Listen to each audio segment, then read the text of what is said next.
Today I'm speaking with Kelly Pearsall. Kelly, thank you so much for joining me today. You're welcome, and it's a pleasure to be here. Yeah, we've been trying to do this for a while, like I say, with so many interviews. So I appreciate finally getting a chance to meet you. I've seen you on YouTube quite a few times already, so it's an honor to finally meet you in person, so to speak. And I'll just use that as part of my intro for Kelly. Kelly is a fellow YouTuber. She goes by the handle Godless Granny. I'll have the link beneath our video, so you can go over there and like and subscribe and check out her great content.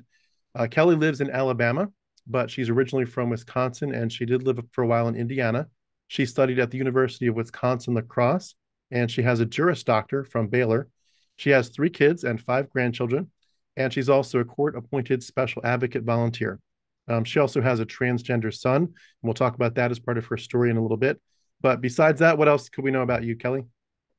I spent 6 years training for a race at one time. I was a triathlete and I did a full triathlon in 2012. Wow. What does a full triathlon entail? Um, it's a 2.4 mile swim, a 120-mile bike, and then run a full marathon. Although Hmm. my spine was already starting to deteriorate, so I ended up walking the run with a cane. Hmm. That's amazing. I don't know if I could do that. That's crazy. Like I said, I spent 6 years training for that one race. Hmm. That's awesome. Well, kudos to you. Put me to shame here. Um, well, in terms of the interview, we're obviously here to hear your story. I love to just give people the floor to kind of tell us from the earliest days, what shaped your worldview and how it evolved. I usually jump in with a lot of questions here there, so I'll jump in some, but as you can probably hear, I've lost my voice a little bit, so I may not ask quite as many questions, but we're here to hear your story. So take us away. Okay. Um, Early in my childhood, I was Catholic. My parents were both Irish Catholic, and so we were good Irish Catholics. But my parents left the church when I was 7. At the time, I didn't know why or what that was all about, but eventually I found out that it was over the issue of birth control. My parents had 4 children, and that was as many children as they wanted. The next door neighbors had 8 children. They were also good Catholics. And my parents realized that as quickly as the children were coming, there were going to be plenty more, and they didn't want any more. My parents realized that they had a choice between either leaving the church or getting divorced because they didn't want any more children. So they decided to leave the church. My dad at that point became agnostic. He no longer believed. But my mom's religion was really kind of odd because she still believed that the Catholic Church was the one true church. She didn't believe any of the doctrine. She didn't believe what they taught. But if you're going to be a believer, then you have to be Catholic. And Hmm. I always thought that was kind of weird. So I was basically raised agnostic. And But my mom still believed that Catholic Church was the one true church. As I came to my teen years, I starting to question what life was all about, what the world is all about, as many teens do. And I kind of came to the conclusion that there was no purpose to life. And as a result, I started planning my suicide. And I didn't really Hmm. have anyone that was close to me. So I wasn't really sharing these feelings with anyone. Nobody knew what I was thinking in these terms. About what age was that again? I was 16. Okay. And there was a guy in my English class that started sharing the gospel with me. And he did it because in this class, the teacher in this class it passed out books at the beginning of the year and said, "Okay, do what's in the book. I'll be in the back of the room if you need anything." And basically, we just did these self-paced books, and we could do whatever we wanted during class. And so he started telling me about the Bible because he had just newly converted. Have you ever heard of the "I Found It" movement? I don't think so, no. Okay.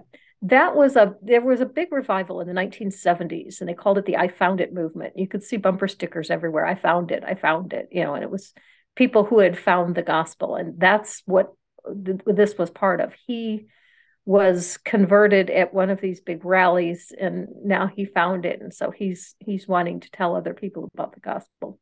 But he's a baby Christian himself and he knows very little about Christianity. So he starts telling me about Christianity. At first, I really had no interest in listening to him, but I wasn't given an option because he took all of the books off of my desk and put them on his desk and said, "You're going to sit there and you're going to listen to me."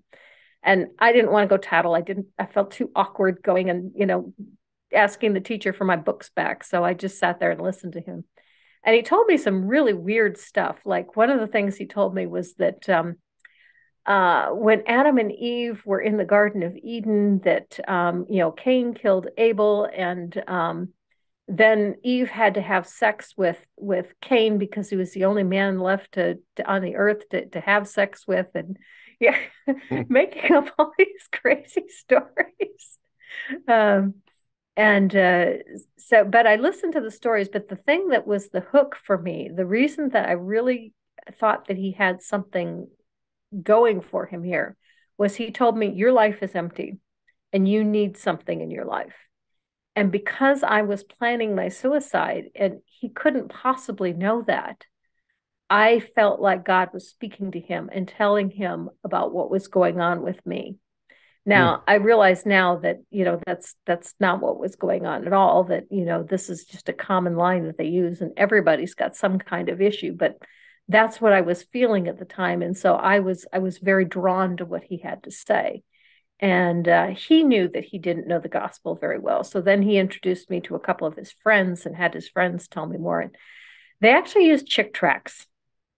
I I remember I, those. ha- I have to hang my head in shame and say, yes, I was converted by chick tracts.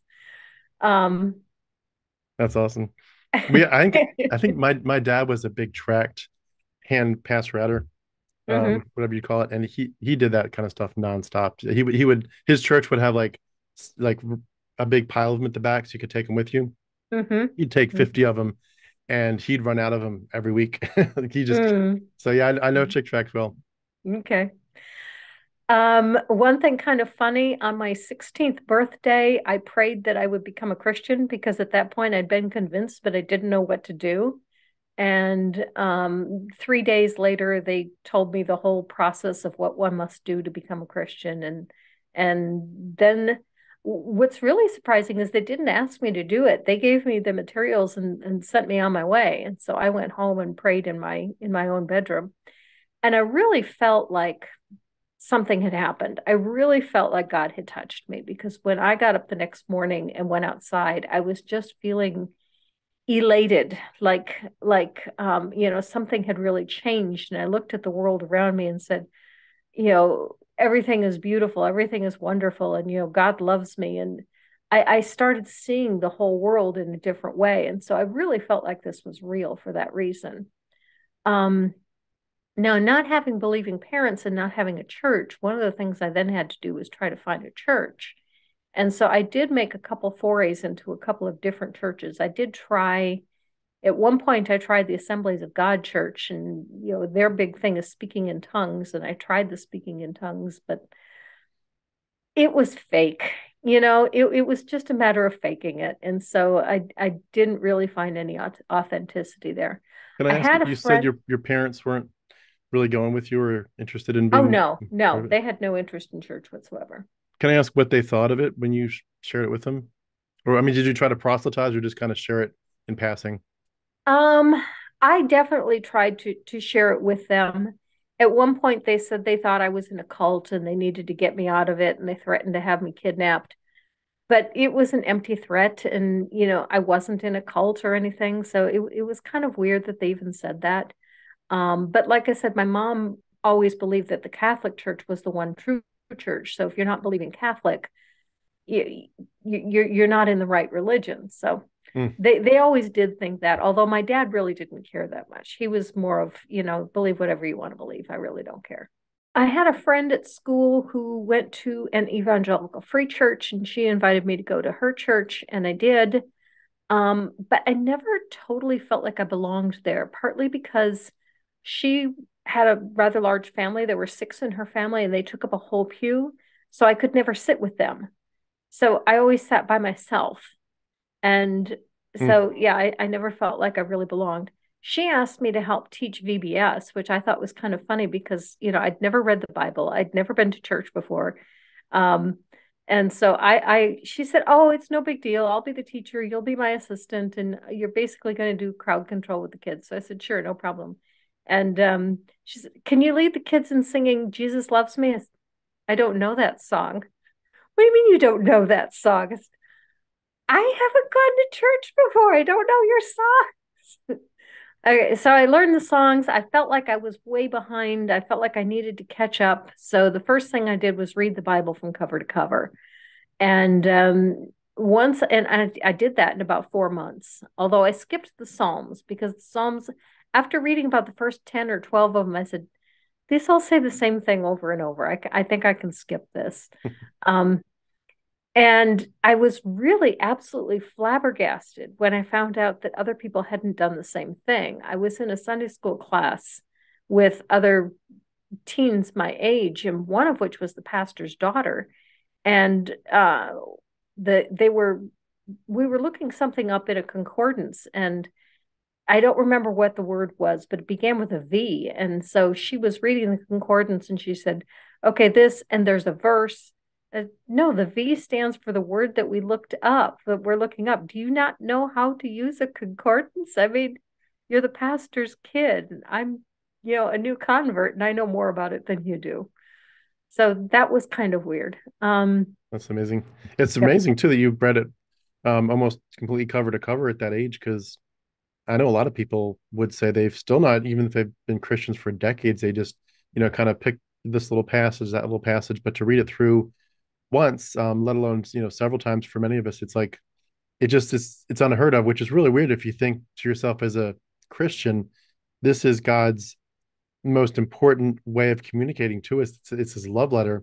Like, why wouldn't you read it cover to cover? It's like, Hmm. it's mind boggling. I was an avid reader. I read everything I could get my hands on. So that's part of why I did that. One thing, when I went off to college, then just a couple years later, that was an exhilarating experience also because in high school, I did feel limited in how often I could go to church. I went to church on Sunday, but I was never involved in youth group or anything else because my parents thought that was too much. But when I went off to college, now my time was my own. I could do whatever I wanted. I joined Campus Crusade, InterVarsity, Campus Bible Study. I went to a different Bible study every night of the week. Mm. Um, I didn't keep that up for long because I once school started and I got into my studies and I had homework and stuff, that was too many. So I cut it back to Campus Crusade and Campus Bible Study and eventually just Campus Crusade. Um, and eventually Campus Crusade spit me out. But that wasn't until my sophomore year. Um, In terms of it, they didn't like you or you were just burnt out. no, what happened was, when I first started with Campus Crusade as a freshman, I heard um, a young woman say Campus Crusade is all about out with the old and in with the new. And they really don't want me anymore because I'm not new anymore. And I had no Mm. clue what she was talking about at the time. And I felt very welcomed by Campus Crusade. And I went through their basic training class and was doing all kinds of stuff with them. But then when I came back as a sophomore, the first meeting was very like my first meeting as a freshman, and they gave everyone this test. And the first time I took the test as a freshman, I didn't know what all the answers were because I didn't know the correct Christian terms for various things. But now as a sophomore, having been through their basic training, I knew all the answers and filled it all out. But then they assigned me to the basic class, and I said, why are you assigning me to the basic class again? And basically, what it came down to was one of the people on staff was a single woman. And so she lived with several other sophomores and upperclassmen in a house. And all of the women that lived with her got to be in the leadership class. And anyone that wasn't in the leadership class got sent to the basic class. And I wasn't one of the in group. So I got sent to the basic class. And now I understand what they mean. It's out with the old and in with the new. You're not new. We don't want you for leadership. So, if you want to go take the basic class again, fine. Otherwise, we have no use for you. So that was the Mm. end of that. Like a little Christian clique. It was. It very much was. Mm. Um, Can I go back a few steps? I did want mhm, to ask, you talked about your salvation story. mhm, When you were at the point where you'd placed your faith in Christ personally, mhm, you're obviously, like you said, going to church, you're involved in these, places where they're giving you education about Christianity. What was it like there privately? Like, were you praying and just how did